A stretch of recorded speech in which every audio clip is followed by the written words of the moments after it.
జై శ్రీరామ్. శ్రీమాత్రే నమః. శ్రీ గురుభ్యో నమః. 2026 సంవత్సరం మార్చి 3వ తారీఖు నుంచి 2026 సంవత్సరం మార్చి 18వ తారీఖు వరకు కూడా ద్వాదశ రాశుల వాళ్ళకి ద్వాదశ లగ్నాల వాళ్ళ ఫలితాలు, రాశి ఫలితాలు. ఈ పక్షం యొక్క ఫలితాలు తెలుసుకోవడానికి ముందుగా అసలు గోచారంలో గ్రహస్థితులు ఒక్కసారి మనం చూద్దాం. మిథున రాశిలో జీవకారకుడైన బృహస్పతి వక్రగతిలో సంచారం చేస్తూ ఉన్నారు. ఈ మార్చి 12వ తారీఖు నుంచి ఆయన వక్రత్వం నుంచి బయటకు వచ్చి వక్రత్యాగమై సవ్యగతిలోకి రానున్నారు. అలాగే కేతుదేవుని సంచారము సింహరాశిలో జరుగుతుంది. కుంభరాశిలో రాహుదేవుని సంచారం, బుధ భగవానుడు వక్రించిన బుధ భగవానుడు సంచారము, మంగళ సంచారము, సూర్యనారాయణ మూర్తి సంచారము. రవి ఈ పక్షంలో 14వ తారీఖు వరకు కూడా ఆయన కుంభరాశిలో ఉండి 15వ తారీఖు నుంచి కుంభరాశిలో నుంచి మీనరాశిలోకి అడుగు పెట్టబోతున్నారు. మీనరాశిలో శుక్రాచార్యుల వారి సంచారం, శనీశ్వరుడి సంచారము.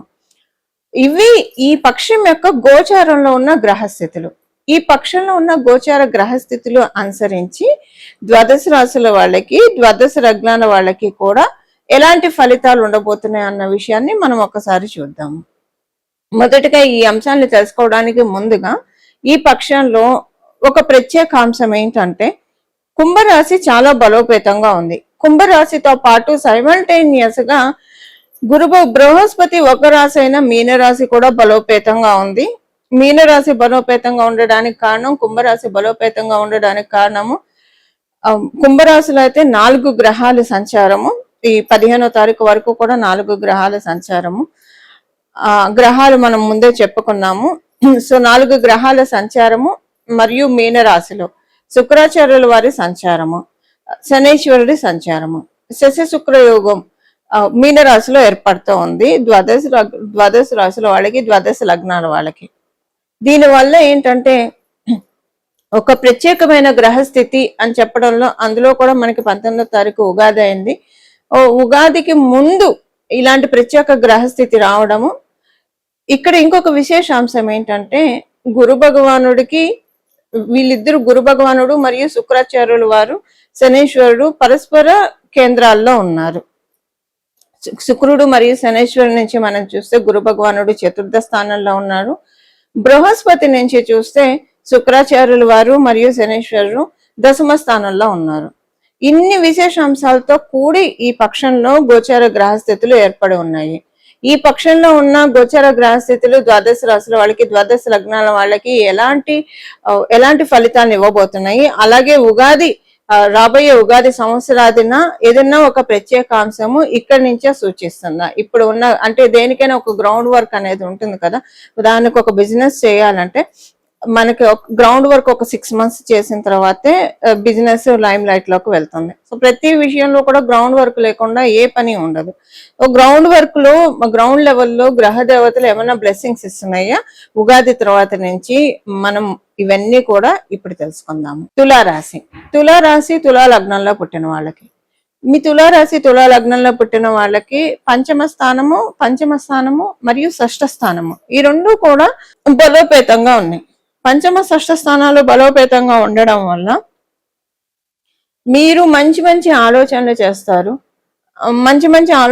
చేస్తారు. అయితే మీ ఆలోచనలకి డెఫినెట్ గా మీరు సెకండ్ ఒపీనియన్ తీసుకోవాలి. మీ కుటుంబ సభ్యుల యొక్క సలహాను మీరు ఖచ్చితంగా తీసుకోవాలి. ఎందుకంటే అది కరెక్టో కాదో ఒకసారి వాళ్ళది కూడా అడిగి అప్పుడు ఇంప్లిమెంట్ చేయండి.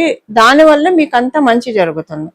ఉదాహరణకి మీరు ఉద్యోగం మారాలనుకున్నారు, వేరే చోటకి చేంజ్ అవుదాం, ఎందుకంటే ఇప్పుడు ఆపర్చునిటీస్ వస్తాయి. లేదా మీ అంతటి మీకు ఒక థాట్ రావచ్చు, ఇక్కడికంటే ఇంకో చోటకి వెళ్తే బాగుంటుందేమో, లేదా ఇంకొక ఫీల్డ్ స్విచ్ ఓవర్ అయితే బాగుంటుందేమో అన్న ఆలోచనలు కూడా ఇప్పుడు కలుగుతాయి. సో ఏదైనా సరే మీ శ్రేయోభిలాషుల్ని, మీ కుటుంబ సభ్యుల్ని ఒకటికి 2 సార్లు, ఎందుకంటే మీకు షష్ఠ స్థానం కూడా బలోపేతం అవ్వడం వల్ల ఇప్పుడు మీరు తీసుకునే నిర్ణయాన్ని మీరు ఇంప్లిమెంట్ చేయగలుగుతారు. కానీ ఫ్యూచర్ లో ఇప్పుడు చేసిన నిర్ణయం వల్లే మీకు తలవంపులు లేదా తలకాయ నొప్పి వచ్చే ఛాన్స్ ఉంది. అందువల్ల మీరు కొంచెం మీకు వచ్చిన ప్రతి ఆలోచనని కీన్ గా అబ్జర్వ్ చేస్తూ ఉండండి. ఇది మీకు ఎంతవరకు కరెక్టో మీ శ్రేయోభిలాషుల్ని అలాగే మీ కుటుంబ సభ్యుల్ని అడిగి 1-2 సార్లు ఆలోచించి డెసిషన్స్ తీసుకోండి. ఎందుకంటే గోచరంలో ఉన్న అంటే ఒక మాట ఉంటుంది, మాదచ్చేది అని అంటాం. జాండీసు ఇలాంటివన్నీ కూడా కామెర్లు మాదచ్చేది ఒక పట్టణ బయటపడదు అని మన పెద్దలు చెప్తూ ఉంటే మనం వింటాం కదా.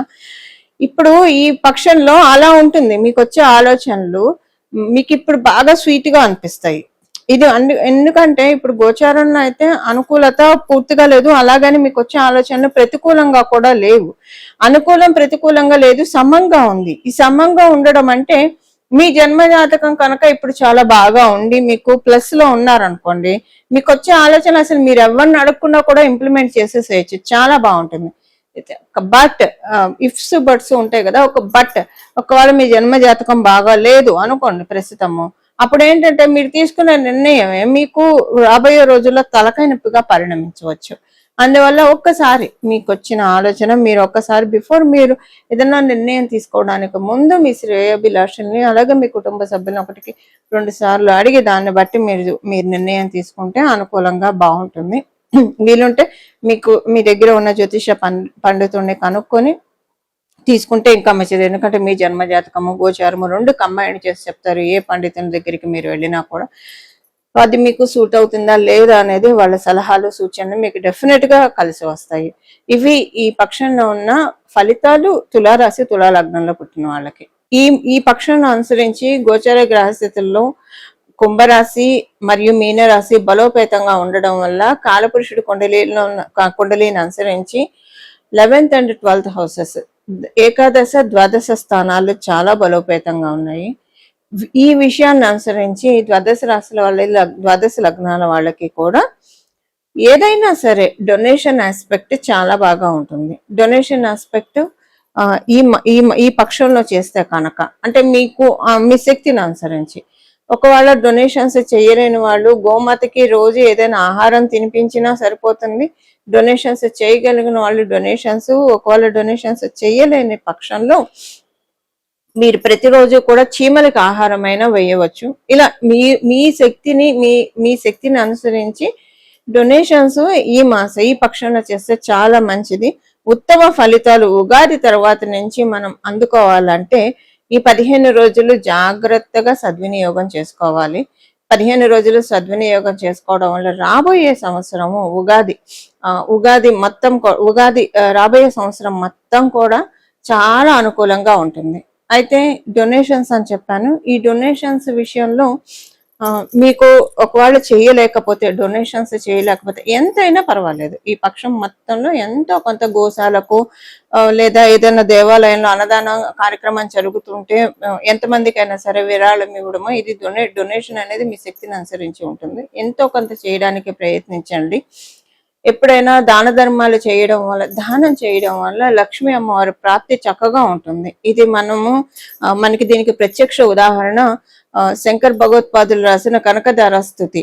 ఈ కనకదార స్తవంలో వృద్ధ బ్రాహ్మణ స్త్రీ ఆమె కటిక దరిద్రంతో బాధపడుతుంటే శంకరాచార్యులు వారు మనసు చెల్లించిపోయి లక్ష్మీ అమ్మవారిని ప్రార్థించగా ఆమె ఇదివరకు జన్మలో ఎలాంటి దానం చేయలేదు, నేను ఏం చూసి ఆమెకి నేను ఫలితాన్ని ధనాన్ని ప్రసాదించాలి అని అమ్మవారు అడిగినప్పుడు శంకరాచార్యులు వారు ఎండిపోయిన ఉసిరికాయ వేసింది కదా, దీన్ని అడ్డు పెట్టుకొని ఇవ్వమ్మ అన్నప్పుడు ఆవిడ బంగారు ఉసిరికలు కురిపించిన విషయం మనందరికీ విదితమే.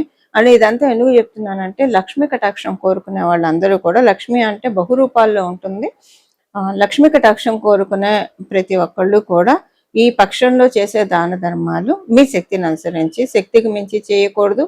అప్పు చేసి ఒకవేళ దానం చేస్తే అది ఫలితం ఇవ్వదు సరికదా, రివర్స్ కొడుతుంది.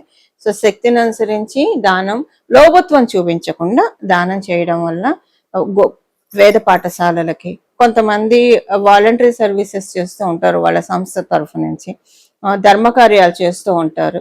సో ఇలా ధర్మకార్యాలు చేసే వాళ్ళకి ధర్మం కోసం వాళ్ళ సాయశక్తుల ప్రాణాన్ని పణం పెట్టి మరి పోరాడుతూ ఉంటారు కొంతమంది. ఇలాంటి వాళ్ళకి ఇలాగా మీకు తెలిసిన దాంట్లో ఎవరికైనా సరే దానం చేయడం వల్ల వచ్చే సంవత్సరం ఉగాది నుంచి చాలా అనుకూలంగా మారబోతుంది. గోచరంలో ఉన్న ఇప్పుడు ఏంటంటే శుక్రాచార్యుల వారి మీనరాశిలో ఉండడం వల్ల అసలు మనకి వెల్త్ ఇచ్చేదే శుక్రాచార్యుల వారు. ఎందుకంటే ఫస్ట్ ప్రైమరీ వెల్త్ లార్డ్ ఆయన అయ్యాడు. కాలపురుషుడు కుండలి నుంచి ద్వితీయ స్థానానికి అధిపతి అవ్వడం వల్ల, ప్రైమరీ వెల్త్ లార్డ్ అవ్వడం వల్ల ఆయన శనేశ్వరుడికి చెప్పి, కర్మకారకుడైన శనేశ్వరుడితోటి కూడి ఉన్నాడు కాబట్టి రాబోయే సంవత్సరం మొత్తం కూడా మన జీవితంలో అన్ని కూడా సమృద్ధిగా ఉండడానికి, మనశ్శాంతి సమృద్ధిగా ఉండడానికి, సుఖ సౌఖ్యాలు సమృద్ధిగా ఉండడానికి, సంపద సమృద్ధిగా ఉండడానికి చక్కటి సదావకాశాన్ని మనకి శుక్రాచార్యుల వారి బ్లెస్సింగ్స్ వల్ల కలుగుతాయని చెప్పడంలో ఏమాత్రం సందేహం లేదు.